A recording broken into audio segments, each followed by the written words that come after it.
Ngayong darating na linggo na dapat ang implementasyon ng revised travel guidelines para sa mga Pilipinong paalis ng bansa. Pero sinuspindi ito. Nakinig ang Justice Department sa panawagan ng mga senador na ipagpaliban muna ang pagpapatupad nito.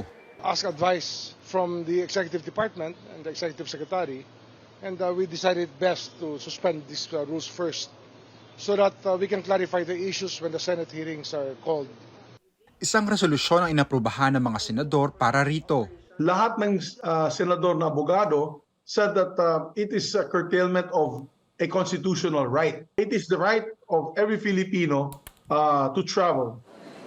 Giit ni Justice Secretary Boying Rimulya, 97% ng mga pasahero ang hindi apektado ng revised guidelines. Pero handa raw silang i-review ito. Ang talagang problema dyan minsan, yung ugali na mismo ng minsan ng mga immigration officers.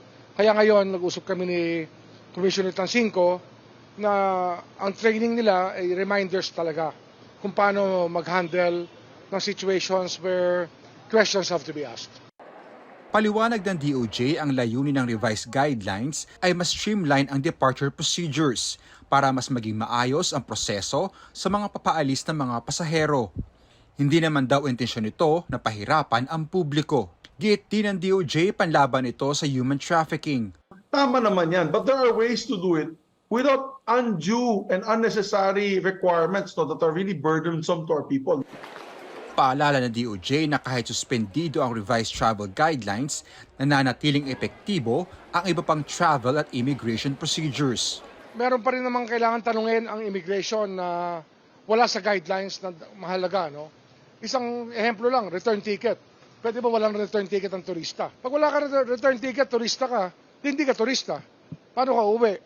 Pati mga business group tutol sa revised guidelines. Checking or validating for the travelers, it's added bureaucracy. Our immigration booth is quite limited, and very often we can see long queues.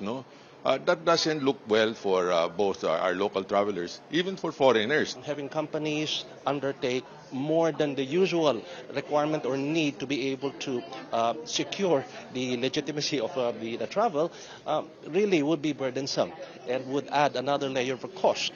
Ayon kay Rimulya, hinihintay na lang nila ang imbitasyon ng Senado na ipatawag sila para maipaliwanag ang revised travel guidelines. Anjo Olimario, CNN Philippines.